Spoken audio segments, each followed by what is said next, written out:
Hello. Hello. You guys are allowed to talk, you know.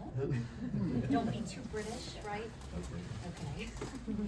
Well, maybe a question will get things going even more. Maybe? All right. How many of you have ever felt like a whore? We have at least one honest person here tonight. All right. How about dressed like a whore? Acted like a whore? Been called a whore? Oh yeah. Woo! How about called yourself a whore?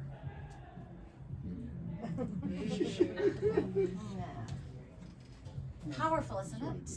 The universal urge for self-flagellation. All right, enough about you. It's me we're here to talk about. My name is Mary. Yes, I know, entirely unoriginal, yet enchantingly biblical. And why are all you here?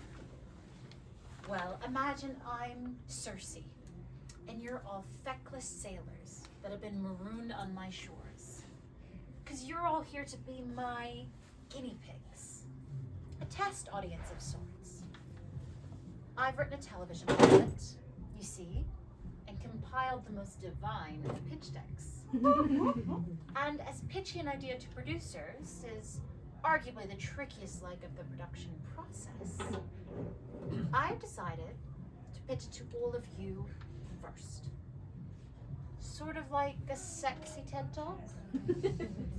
Tough crowd? All right. Well, introducing me and my year of casual monasticism. Me and my year of casual monasticism is vaguely autofictitious, with the volume turned considerably up, rendering it, like most medieval satire, raunchy, irreverent, and at some points tiptoeing towards blasphemy. The piece begins when the main character, Mary, decides to take an unofficial year of monasticism or celibacy after starting her degree at Cambridge University, following a shockingly traumatic first few weeks of term. The plot begins when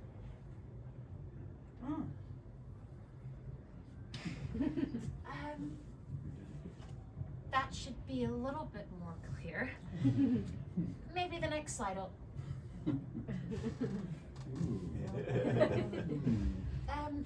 well, I guess I should get to the point. So Mary decides to take a year of monasticism. And I suppose you're wondering why. And how? Well, for that, I decided to consult the Rule of Saint Bennet. Anyone here familiar with the Rule of Saint Bennet? No medievalists here? No pretentious academics determined to show off their stripes? Really? You guys suck. All right. The Rule of Saint Bennet is an absolutely brilliant 6th century text written by... And it's a monastic code of conduct, if you will. A sort of catch-all rule book for monks and monastic behavior. It was perfect, actually, because in my quest to become the perfect monk-student hybrid, there already existed a set of rules I could adhere to. Because in the past, I'd often been led astray. Although, you know what? That's not important. What's more important is I give you guys an example. On my very first day at Cambridge University, I learned the truth of rule number 43. Whatever word they have on hand, when the bell rings, either for divine office or for meals, the brethren should hasten to the proper place.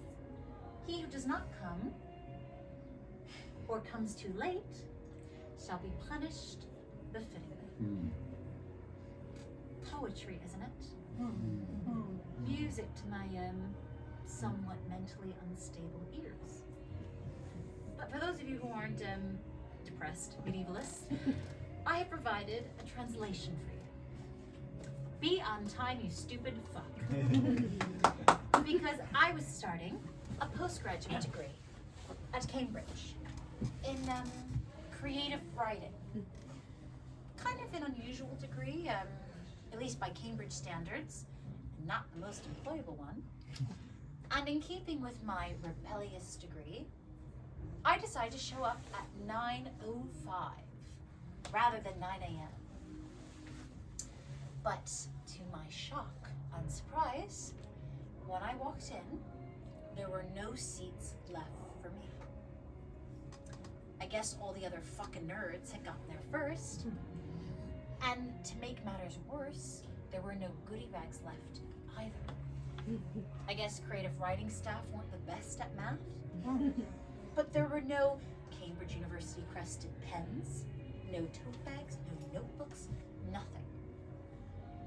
And this might not seem like the most proportional of reactions, but I freaked the fuck out. It seemed like God himself was telling me that I didn't belong here. And that's when I realized I had no idea what I was stepping into.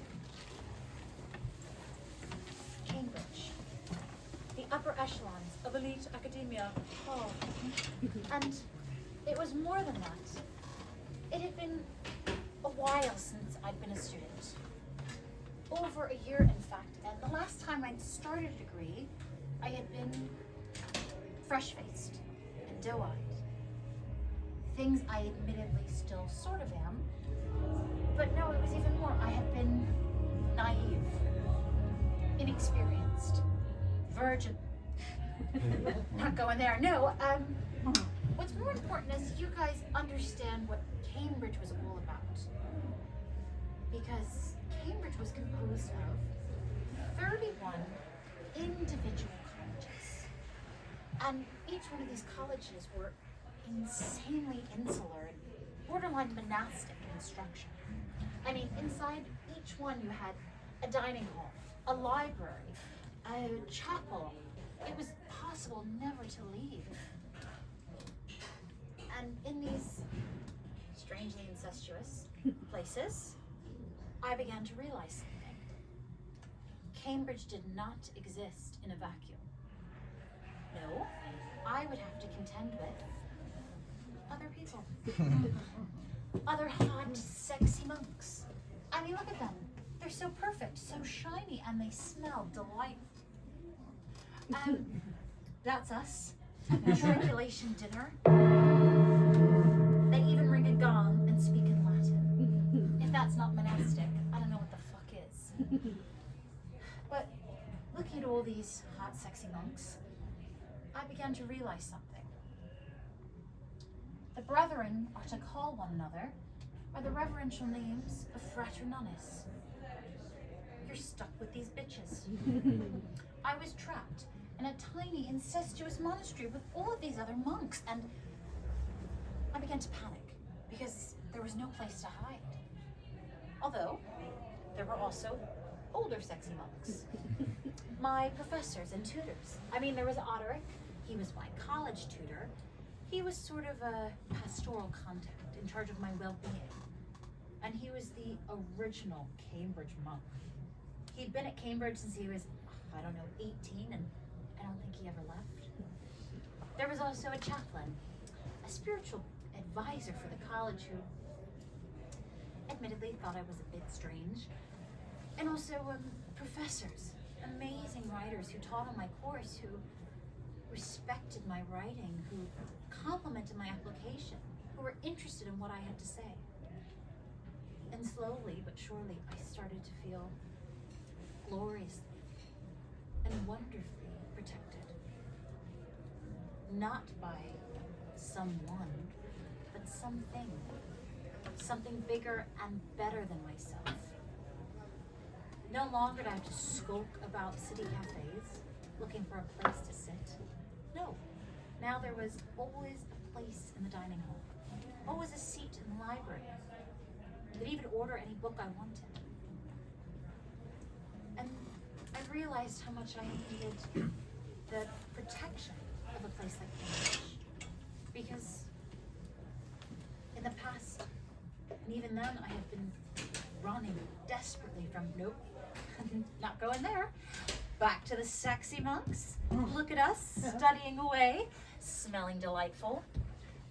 That's us at the School of Athens. And I'm sure you guys can tell how perfect they all were. How untouched and unmarked. And I couldn't really compare. And I knew they would see through me immediately. Although, there was one monk I wasn't terribly intimidated by. Pan. He sucks. All of you guys know a Pan. He is an self-professed eco-ho who snorts copious amounts of cocaine. He always has a tote bag over one shoulder filled to the brim with feminist literature.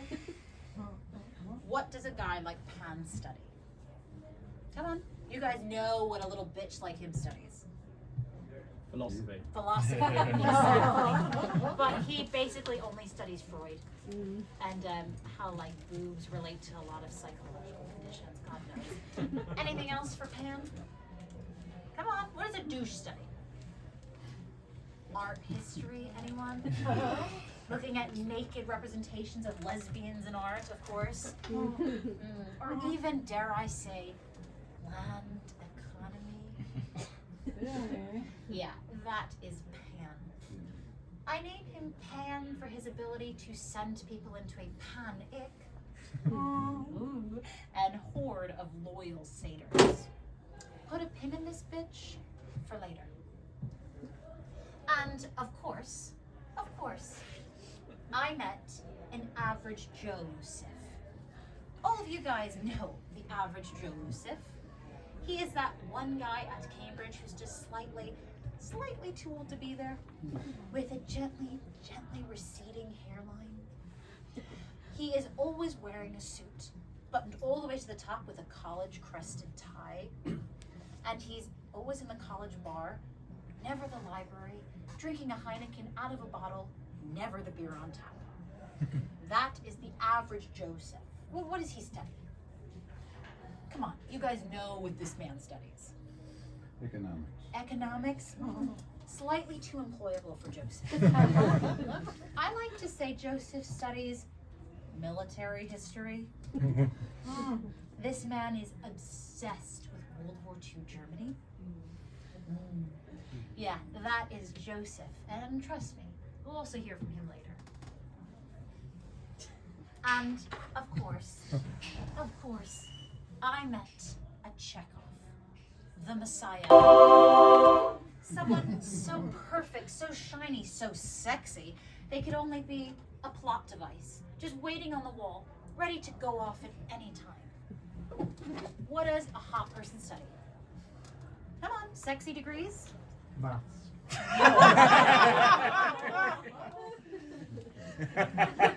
Maybe. Sure. Anything else? Marine biology. Only if he's like a certified scuba diver. And he can like swim out to shore, but not quite. Anything else? Marketing. Medicine, marketing? Guys, Chekhov has plenty of family money. He doesn't believe in the 9 to 5. These all begin with M. Should we move on to another letter? I mean, I agree, but also I think M for male sexy. I was trying to go somewhere there, but it didn't work. But I like to say Chekhov studies whatever you want him to study, because he exists solely in our collective sexy imagination. Maths. No.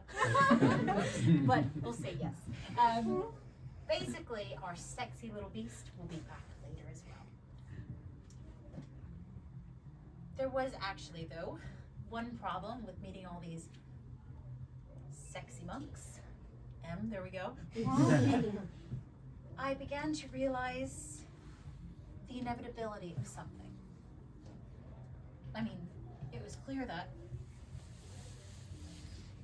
that. And I wasn't into it.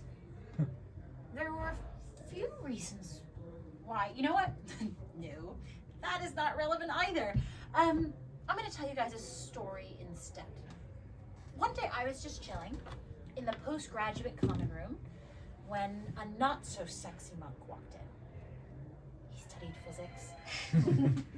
And he sort of began to slide up closer to me and eventually pursed his not so monastic lips.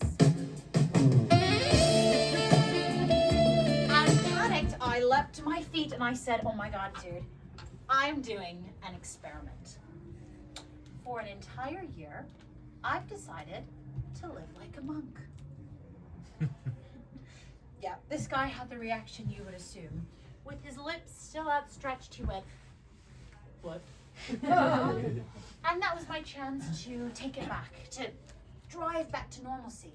But no, I doubled down and asked him with wide, unblinking eyes if he'd ever read any 12th century poetry. He had not. He studied physics. And I asked him with even wider eyes if Drold of Wales would have sacrificed his writings for a meaningless piece of ass.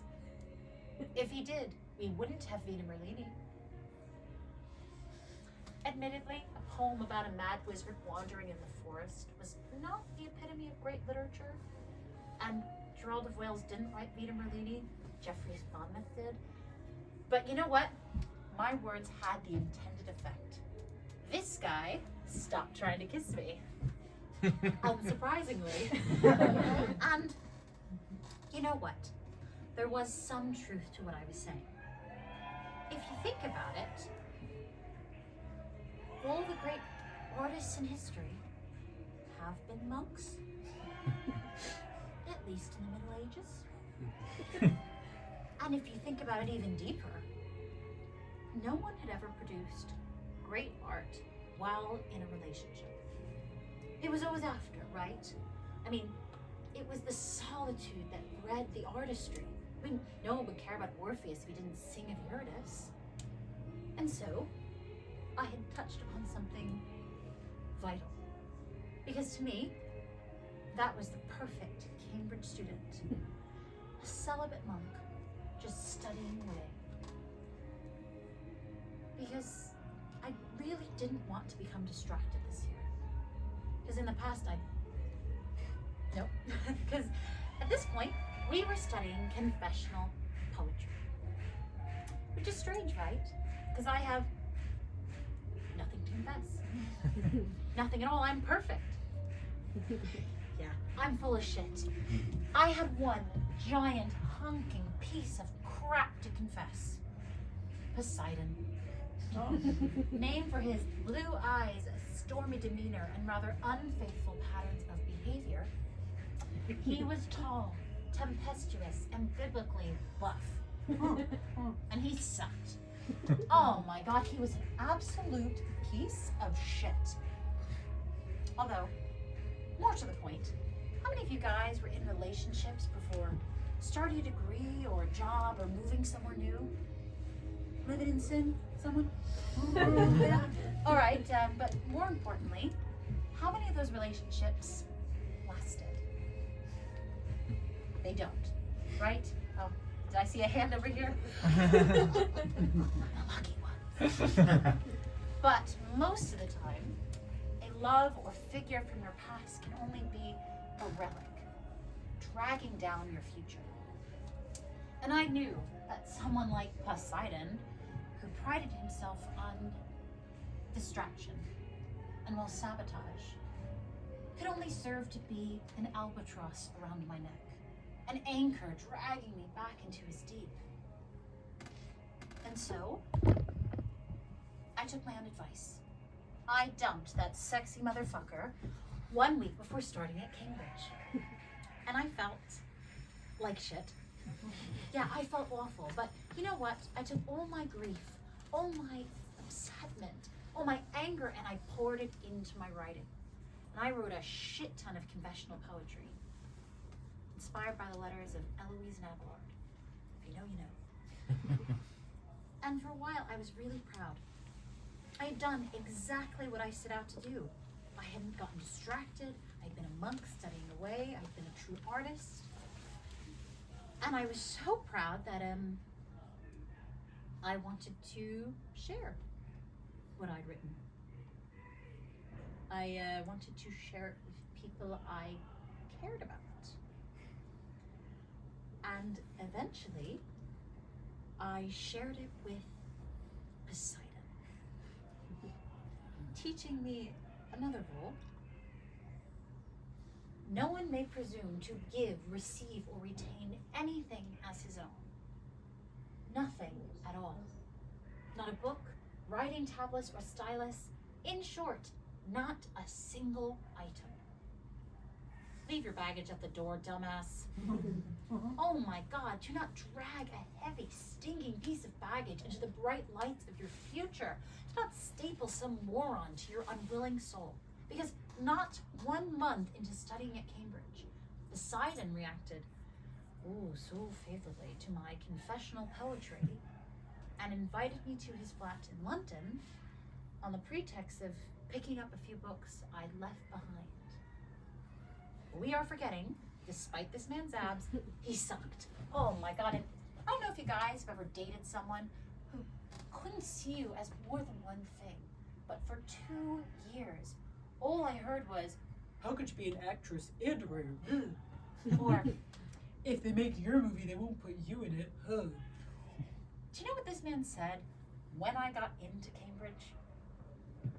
Why don't you book me a writer's retreat? When he was dyslexic and functionally illiterate. So, when I showed up at his flat, I thought I was the same person who had left those books behind. But I wasn't. Cambridge had emboldened me somewhat, made me grow feistier. Nope, not like that. No, verbally feistier. And I just remember him pulling me in for some spicy time and saying some quip, some lewd comment. And I just remember not wanting him near me. I just remember pushing him off of me and away from me. And he pushed me back. Hard. And unfortunately, I learned another rule. No one is to strike another. You're not supposed to hit each other. Right? Right? I felt like such an idiot. I had escaped the man, found sanctuary within the Church of Cambridge, crawled out of his ocean like one of those prehistoric lizards, only to dive right back into the deep. I felt like such a fraud. Do you know what? I didn't feel like a fraud. I was a fraud. Because after that fight, Mary, stayed the night, teaching me another rule. Those who cannot understand the seriousness of the penalty of excommunication and are guilty of misdeeds, they should be subjected to severe fasts or checked with sharp strokes so that they may be healed. Deserve to be punished for acting like a whore. And what was worse was that no one is to defend another in the monastery, not even if they are near kindred. You're on your own, bitch. Because genuinely, I had no one to talk to. God bless you. God bless you. I couldn't talk to my mother. She'd absolutely freak out, and despite the fact I'd already told her I'd broken up with Poseidon a month earlier, my sister, she thought I went to Oxford. To talk to my dad, I would have needed a Ouija board. And my grandmother had disowned me for studying creative writing, the least employable of Cambridge degrees. No. My family was, fortunately, a non-entity. And what was I gonna do? Confide in all those other hot, sexy monks? Joseph would just button up his suit even tighter. Chekhov would just smile at me with those gleaming, pearly, perfect white teeth. Then I realized there was one monk I wasn't intimidated by. Pam. Remember this bitch? Oh, but we are forgetting the eco-conscious motherfucker was an opportunistic piece of shit. Right? Because this bitch was hungry. Because I don't know if you guys have ever confided in a horny 20-something-year-old boy. Yeah, they'll listen briefly before going in for that infamous kiss. And I was so confused at the time that I went back in for it. Briefly. It was only like a kiss or 2 or 20, but eventually I did stop it and I said, look, dude, I have a lot on my mind right now and I really can't get that involved. I don't know if you guys have ever rejected a horny 20-something-year-old boy. Yeah, do not recommend it because I learned this rule. Monks should diligently cultivate silence at all times, but especially at night. Please shut the fuck up. Also, do not confess. Make me feel better here. How many of you guys have ever told someone something you shouldn't, especially in a new place or in a particularly vulnerable position? Ooh, dumbasses, yes. Because I had told Pan everything about Poseidon, given him stores and stores of ammunition against me. So when Pan freaked the fuck out at my rejection, he began to threaten me. He told me that if I told anyone, anything at all about what happened between the two of us, he would tell everyone about Poseidon. I don't regret many things, but I do regret not telling him to fuck off. No, I pan it and agree to keep my damn mouth closed. At this point in the year, I was a little stressed. Too much had happened in too short a span of time, and honestly, to me, men appeared like this. Demon succubi, wanting to impregnate me with the Antichrist. I didn't even want to think about how I looked in the eyes of men. I didn't even worry if I was skinny, if I looked pretty, if my eyeliner was smudged. No, I wanted none of it. And then, wandering around my college one night, I walked into the chapel and I found sanctuary. I realized all these monastic excuses I'd been spouting might be the answer I was so desperately looking for. If I did this, if I took a year of monasticism, it might actually give my heart a chance to lie still.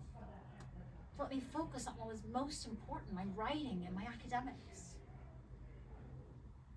And so, sitting there in my college chapel, I signed my own sentence and I locked myself away. And for a while, I was the perfect student. Look at me, studying away. Yeah. The only problem was, I was bored. Supposed to be a writer, right? To take all my fascinating experiences and put them into digestible packages for all of you to enjoy. But when you're taking a year of monasticism, don't have that much to say. But then, strangely enough, entered Joseph. He texted me. I was just sitting alone one night in my flat, or lying face down on the floor, you choose. And he texted me and invited me to a formal. Do you guys know what formals are at Cambridge? Yeah, they're like these subsidized 3-course meals that you either bring your parents or someone you want to fuck to. Energy in those rooms is rancid and really sexually confusing. You can smell the pheromones miles and miles away. But I was conflicted, right?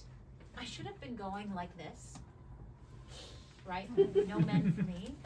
But I don't know, I kind of wanted to wear a pretty dress, and I kind of wanted to eat some fancy food. So I got on the phone with St. Bennett, and I found an excuse. At meals, there should always be 2 dishes to choose from. But let all be mindful not to be overtaken by gluttony. Shit's free. Free shit can make difficult days easier because we are forgetting that Joseph was just slightly too old to be at Cambridge. So he was offering to pay for my formal. And so I went. And it was perfect. He Ubered me there, paid for my food, yes. Bought me a drink, yes. And walked me home. And at the end, I whispered very loudly some monastic excuse and slammed the door shut in his face. And that, I assumed, would be that. He got my company for an evening, I got some free food, everyone wins. But then, Joseph texted me and invited me to another formal. And another one. And another one. I swear to God, I went to like 8 fucking formals.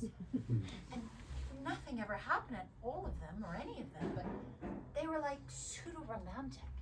He kept paying for my food, buying me a drink, Ubering me there, walking me home, and he kept telling me I looked beautiful, and it was strange. Joseph wasn't that handsome. He was okay looking. He kind of looked like a giant thumb. Or one of those humanoid creatures on the Hereford Mapamundi. But finally, after 8 formals, he invited himself in for a cup of tea. Couldn't really say no, right? He'd taken me to 8 fucking formals and paid for all of them, so I agreed he could come in and decided to keep him talking. Keep his lips away from mine. It was not monasticism, it was monasticism. So I kept asking him questions, right? I kept asking him what he was gonna do later that night after he'd left my flat, after he'd finished his cup of tea. And he sort of just stared at me, sitting up very tall, uptight, in my armchair, and went, I don't know, probably call my wife.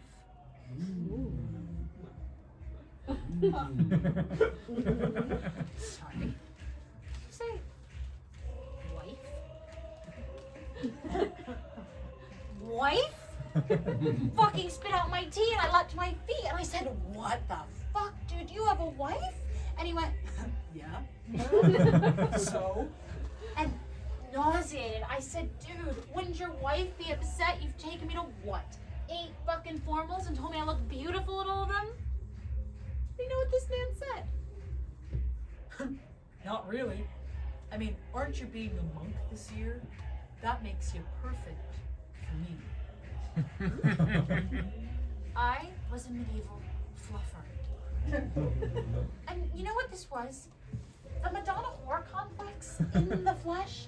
Ugh, I had to take a step back here.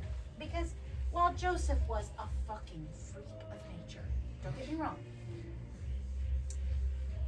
I had gotten a bit weirder too. I had gone to all those formals and played into his Madonna whore complex, and gosh, I knew something about them was wrong, but they had felt safe. Pseudo-romantic. And I realized also that there had been something in Joseph that had reminded me of Poseidon. He was older, not as old as Poseidon. And it was clear that while my head had broken the surface, I was still drowning, and my lungs were still filled with Poseidon's seawater. And this is when I grew grateful for my vow of monasticism, because it kept me from getting too close to a fucking freak show like Joseph. But also, after this shit, I needed a drink. A hemia of wine is supposed to be sufficient, each day for every month. Drink up, ho. Because genuinely, I needed to have more fun. I needed to even go on like a pilgrimage to the clubs for a bacchanal. Hey, we gon' party like it's your birthday. Right? Because I was no longer allowed to hang out with old creep shows like Joseph. No, I needed to go out and socialize platonically with my younger sexy monks. There was, though, one problem. I found myself taunted by Pan. Remember this bitch? Oh my God, he still hadn't got over his rejection 6 months prior. Because one day, in my pigeonhole, or my mailbox, he left a little present for me. It was a book. Not The Rule of St. Bennet. No, it was a different book.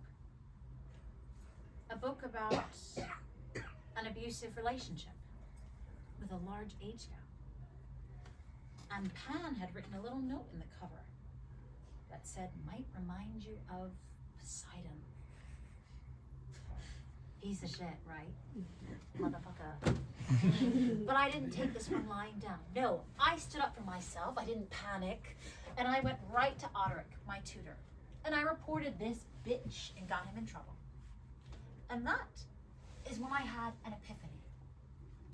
Me and my year of monasticism. It was a great concept, right? It was a story of me learning to stand up for myself, of not having any fun. And I realized excitedly that this concept had legs. It could be a television show, it could be a book, it could be a play. And excitedly, I began to tell lots of people at my college about this. Me in my year of monasticism, I'd say. I didn't date all year and I grew as a person. But they began to look at me weirdly. Not the way all of you are looking at me right now. No, really weirdly. You didn't date all year? They would say. I'd say, no, I didn't. And they'd go, really? You? I'd say, what, am I that hot? What's the problem? And that's when I found out that Pan had made good on his promise not to tell people about Poseidon, but instead spread a new rumor. He told everyone something that was so salacious, so spicy, it made me sound a hell of a lot cooler than I could ever be. And you know what? I was devastated. I'm gonna have a slide for this shit. And you know what freaked me out the most was that my professors could have heard of this. So panicked, I ran to Oderick, my college tutor, and I don't know if you guys have ever wept in front of a 70-year-old Cambridge monk. Don't recommend it. He sort of stared at me in his giantess armchair, his hands clasped over his big-ass belly, meeting together his giant eyebrows, and went, "Oh no, darling, no one's heard of this, don't worry." Super comforting, right? And when I was hysterical, he actually offered me a piece of advice. I recommend you take some time away from Cambridge. And on my way out of his flat, he handed me a pamphlet on college travel grounds. And that should have just been it. I mean, it was just a rumor. No big deal. But I felt so betrayed. I'd done nothing all year, and now there was a scarlet A embroidered on my chest. I was consumed with despair. I mean, I could feel myself slipping further and further away, deeper and deeper down an endless drain, standing on the precipice of despair when suddenly someone grabbed my hand. Chekhov, the Messiah. Call it timing, fate, general kindness. Took me under his wing, no longer a plot device, but a friend. And suddenly I was doing all the things I should have been doing all year. We were punting on the River Cam, going to see the end of year fireworks, having picnics. And I realized what an idiot I had been to punish myself when I could have just been having fun. I mean, look at us, frolicking. Platonically frolicking, but frolicking all the same. And I began to confide in Chekhov. Just a little. I had learned not to say too much with Pam, but I just remember telling Chekhov one of Poseidon's quips, one of his comments. And I still remember Chekhov's reaction. It was so human, so normal. Ugh. Chekhov went, ugh. Because in all honesty, it had been ugh. And I realized, talking to Chekhov, that I had viewed dating like visiting a museum. I mean, when you guys go to museums, you don't just stare at every single piece of art for hours. Do you? No. You wait for one that moves you. And for the first, 20 years of my life, none of the art I saw ever moved me. That was until that one sculpture of Poseidon. But one day, maybe the day I came to Cambridge, I opened up a book and I realized that sculpture I had been so desperately consumed by had been a fake. Its artist, a cheat, a clear forgery. I did actually end up securing one of those college travel grants. And where could I go but Rome? Rome, right? The seat of Catholicism, the epicenter of monasticism. But it was actually strange. Wandering around Rome, I could feel myself growing frustrated. Not for the first time that year, no, but frustrated that there was nothing of the medieval past left behind. No, everything in Rome seemed either classical or Renaissance. Everything from the Dark Ages seemed swept away by the tides of time. Everyone had grown up, moved on, entered a period of renewal. And that was when I realized the final rule.